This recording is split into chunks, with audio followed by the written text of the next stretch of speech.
La Réserve fédérale américaine a, depuis juin 2022, très largement réduit sa détention de titres de dette du Trésor américain dans le cadre de son programme de resserrement quantitatif, ou QT, après l'avoir massivement élargi entre mars 2020 et mai 2022 à l'occasion de son programme d'assouplissement quantitatif, ou QE.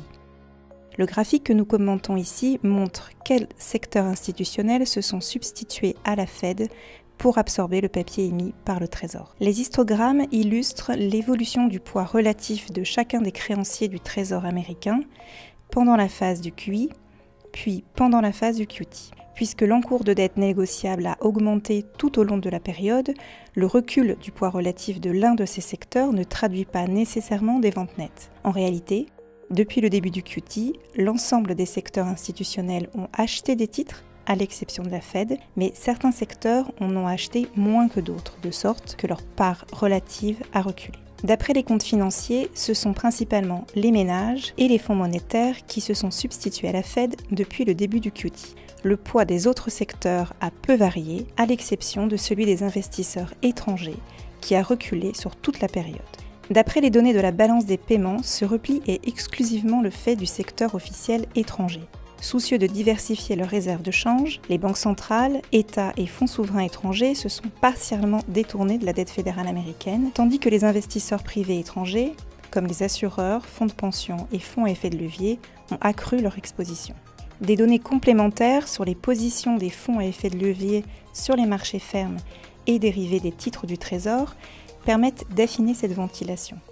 La très grande majorité des hedge funds sont domiciliés à l'étranger, principalement dans les îles Caïmans, au Luxembourg, en Irlande ou dans les îles Vierges.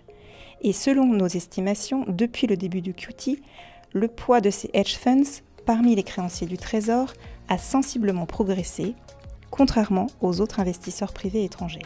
À la fin de l'année 2024, la Fed, comme les investisseurs officiels étrangers, détenaient un peu moins de 15% de la dette fédérale américaine, devancée par les investisseurs privés étrangers qui en détenaient 18%.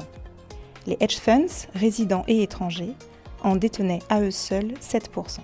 Les turbulences provoquées par l'annonce des droits de douane américains le 2 avril dernier n'ont pas épargné le marché des titres du Trésor américain. Si le statut de valeur refuge de la dette fédérale américaine a été conforté au premier jour du choc, sa plus grande sensibilité aux épisodes de tension nous a été rappelée les jours suivants. Les investisseurs privés ont un modèle d'investissement très différent de celui des investisseurs officiels, notamment en matière d'horizon temporel et de profil de risque. Et il n'est pas surprenant que leur poids croissant s'accompagne d'une plus grande volatilité des taux d'intérêt. Mais l'imprévisibilité de l'administration américaine et sa remise en cause du multilatéralisme risquent aussi d'abîmer la confiance d'un plus grand nombre d'investisseurs. Dans ce contexte, et compte tenu de l'ampleur de la dette fédérale à financer, la Fed pourrait très prochainement mettre un terme à son QT.